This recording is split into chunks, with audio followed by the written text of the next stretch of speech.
In today's video, I'm going to teach you how to reconcile your Amex account, much like you would with any other bank account. Reconciling your accounts is an essential part of maintaining accurate financial records, and it helps ensure that everything is in order. If any discrepancies arise, you can catch and correct them before they become bigger issues.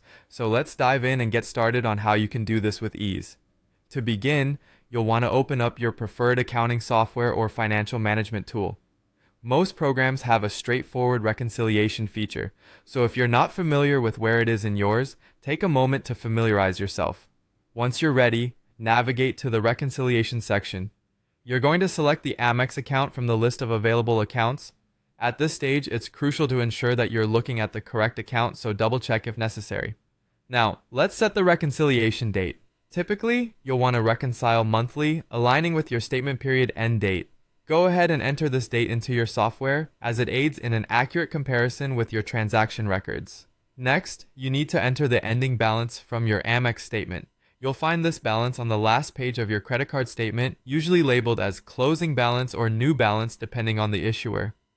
Inputting this figure correctly is key to ensuring your records match up perfectly. Once you've entered your ending balance, you'll start marking each transaction on your software that matches those on your Amex statement. This process essentially involves checking off each transaction line by line. If you come across any discrepancies, don't worry. It's quite common to spot differences due to overlooked transactions or errors. You can usually resolve these by double checking the dates and amounts. Keep an eye out for any fees or interest charges that might not yet be in your software. These can often be an easy oversight but are essential for accurate accounts.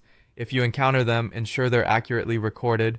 As you work through, your goal is to match the total of the reconciled transactions to your ending Amex statement balance. If everything is correct, the difference should balance out to zero. Some software will automatically alert you if you're in balance, showing you that everything correctly lines up. Before wrapping up, take a moment to save and review your work. Doing this will not only secure the accuracy, but also give you peace of mind knowing that your financial records are right on track. Remember, regular reconciliation is a great habit for maintaining financial health. It's like giving your financial accounts a routine checkup. With your Amex account now reconciled, you're all set till the next statement arrives. Thanks for watching, and happy reconciling!